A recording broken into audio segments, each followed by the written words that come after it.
Hello दोस्तों, मैं हूं आपका अपना देविंदर सिंह चावला। आज मैं फिर आपके सामने आया हूं एक नया वीडियो लेके। इससे पहले मैंने जो वीडियो बनाया था वो था प्रोसेसिंग टाइम के ऊपर, जिसमें मैंने बताया था कि प्रोसेसिंग टाइम 63 डेज दिखा रहा है।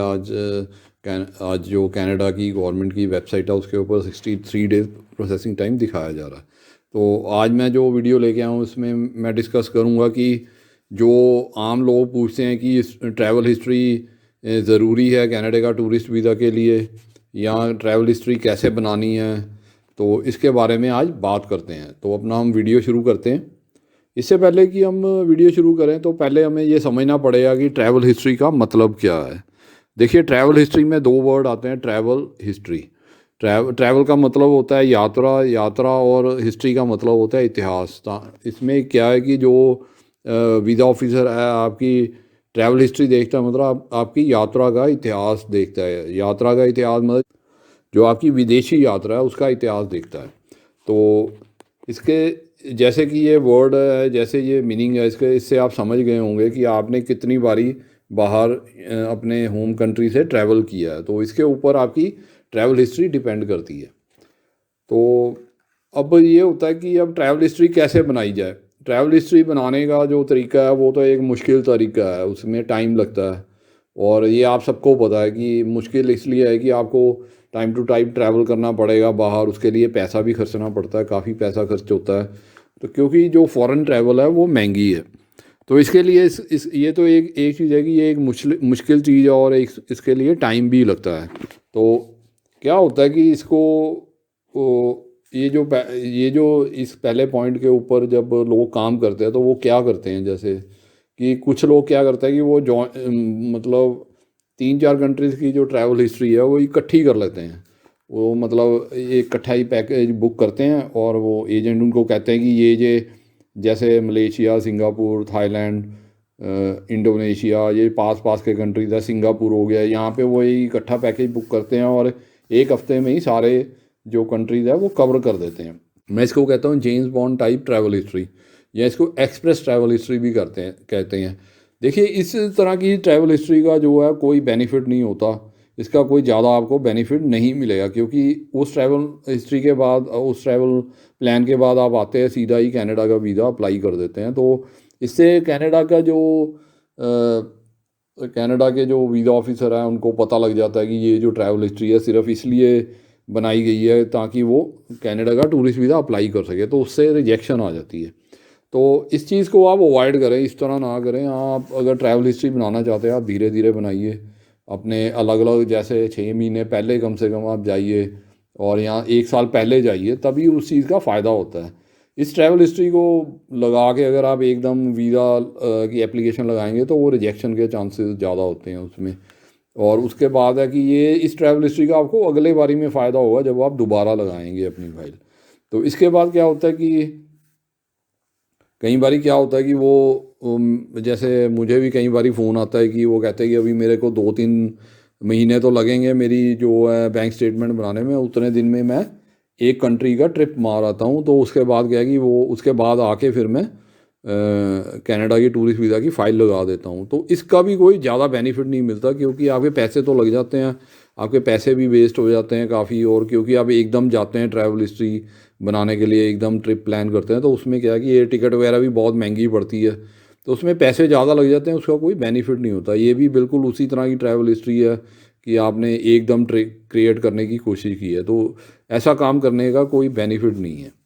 तो इसके इसके लिए क्या है कि जो ट्रैवल हिस्ट्री है एक एक महंगा तरीका है, और इसमें क्या है कि आपको एक टाइम लगता है, 3-4 साल लगेंगे आपको ट्रैवल हिस्ट्री बनाने के लिए, ताकि आप उसके बाद आप कनाडा का टूरिस्ट वीज़ा अप्लाई कर सकते हैं।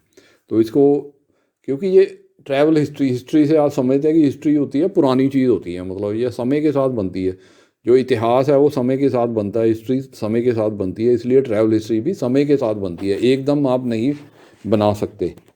तो इसके बाद होती है कि कुछ लोग कहते हैं कि अगर आपने ट्रैवल हिस्ट्री करनी है तो आप उस कंट्रीज़ में जाइए जिसमें स्टिकर वीज़ा लगता है, जिसमें वीज़ा ऑन अराइवल है, जिसके ऊपर सिर्फ स्टैंप लगती है आपके पासपोर्ट पे, उसका कोई बेनिफिट नहीं होता।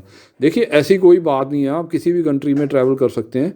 आपकी जेन्युइन ट्रैवल है, चाहे वो जहाँ पे स्टिकर लगता है आप वहाँ जाते हैं, जहाँ यहाँ पे वीज़ा ऑन अराइवल है और वहाँ पे सिर्फ आपकी पासपोर्ट पे स्टैंप लगती है, तो वो भी ट्रैवल हिस्ट्री काउंट होती है। ऐसी कोई बात नहीं है कि अगर आप वहाँ पे जाएंगे तो आपकी ट्रैवल हिस्ट्री काउंट नहीं होगी, ये चीज़ आप दिमाग से निकाल दीजिए।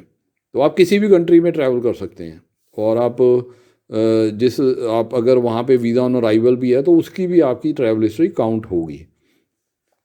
उसके बाद आते हैं हम कि क्या ट्रैवल हिस्ट्री ज़रूरी है। देखिए, कनाडा की जो टूरिस्ट वीज़ा की जब फाइल आप लगाते हैं, आप उसमें कनाडा गवर्नमेंट की जो वेबसाइट है उसके ऊपर आप चेक कर सकते हैं कि ऐसी कोई चीज़ वहाँ पे लिखी नहीं हुई कि ट्रैवल हिस्ट्री बहुत ज़रूरी है। पर फिर भी जब आप ट्रैवल के लिए अप्लाई करते हैं तो वीज़ा ऑफिसर आपकी ट्रैवल हिस्ट्री ज़रूर देखते हैं।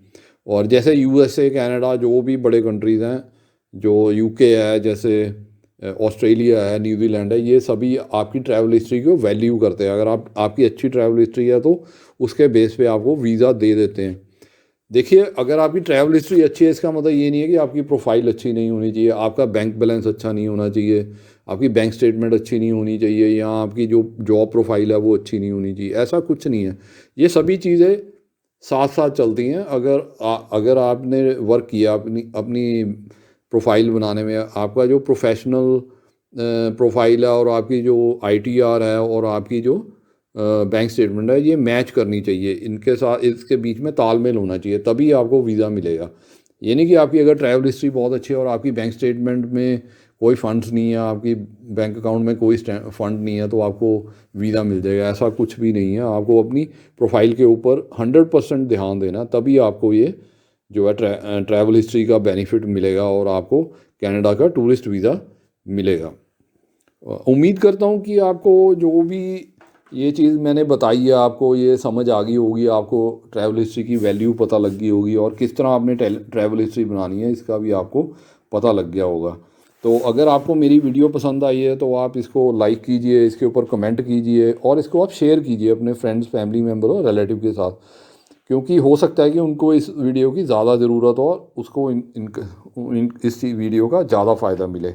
तो इसके बाद जो, अगर आप मेरे वीडियो पे बिल्कुल नए हैं, आज पहली बार ही आए हैं, तो आप मेरे चैनल को सब्सक्राइब कर दीजिए, और सब्सक्राइब करने के बाद जो बेल आइकॉन आता है उसको आप प्रेस कर दीजिए, ताकि आपको मेरे वीडियो की जो नोटिफिकेशन या इन्फॉर्मेशन है वो टाइम टू टाइम मिलती रहे। इसके बाद मैं आपको बताना चाहता हूँ, जैसे मैं हर अपने वीडियो पे बताता हूँ कि मैंने आपके लिए ये बुक लिखी है, जिसमें मैंने सारे आपको डॉक्यूमेंट्स बताए हुए हैं कि कौन कौन से डॉक्यूमेंट लगाने हैं, और उनका स्पेसिमन भी दिया हुआ है, सैंपल सारा कुछ दिया हुआ है, जिसको आप देख के अपने आप अपनी फाइल बना सकते हैं। किसी एजेंट या कंसल्टेंट के पास जाने की जरूरत नहीं है। इस बुक की कीमत है सिर्फ 450 रुपये, 450 रुपीज़ ओनली, जो आप मुझे पेटीएम या बैंक ट्रांसफ़र से या गूगल पे से भी भेज सकते हैं। और जैसे ही आपकी पेमेंट मुझे मिलेगी तो मैं आपको ये जो बुक है आपको आपके एड्रेस पे कोरियर या रजिस्टर्ड पार्सल के थ्रू भेज दूँगा। इसी तरह एक बुक मैंने ये भी लिखी है, जिसमें मैंने वर्क परमिट के बारे में बताया कि आप कनाडा का वर्क परमिट कैसे ले सकते हैं, कहाँ से जॉब अपनी ढूंढ सकते हैं, कैसे आप जॉब के लिए अप्लाई कर सकते हैं और LMIA के लिए अप्लाई कर सकते हैं। उसके बाद आपने अपना जो फाइल है कैसे बनानी है वर्क परमिट के लिए, कौन कौन से फॉर्म भरने हैं, कौन कौन से डॉक्यूमेंट लगाने हैं, और क्या क्या डिटेल्स जो आपको चाहिए, पता होना चाहिए, वो इस बुक में सारी दी हुई है। इसकी कीमत भी सिर्फ 450 रुपये है, 450 रुपीज़ ओनली। ये भी आप मुझे गूगल पे या पेटीएम या बैंक ट्रांसफ़र के द्वारा भेज सकते हैं। और मैंने जो पेटीएम और गूगल पे नंबर है नीचे डिस्क्रिप्शन में दिया हुआ, आप वहाँ पे पेमेंट करके मुझे जैसे ही इन्फॉर्म करेंगे, मैं आपको आपके एड्रेस पे ये बुक कोरियर या रजिस्टर्ड पार्सल के द्वारा भेज दूँगा। इसके अलावा जो मैं हर वीडियो में ऑफ़र देता हूँ आप लोगों के लिए, आपके बेनिफिट के लिए, कि अगर आप कनाडा के टूरिस्ट वीज़ा की फ़ाइल फ्री ऑफ कॉस्ट बनवाना चाहते हैं तो आप मेरे को कॉन्टैक्ट कर सकते हैं मेरे मोबाइल नंबर पे जो नीचे डिस्क्रिप्शन में दिया हुआ है। तो उसके ऊपर आप मेरे से कॉन्टैक्ट करके अपॉइंटमेंट फिक्स करके मेरे ऑफिस आ सकते हैं और अपनी फ़ाइल जो कनाडा टूरिस्ट वीज़ा के लिए बिल्कुल फ्री ऑफ कॉस्ट बनवा सकते हैं। तो ये था मेरा आज का वीडियो। Okay, bye.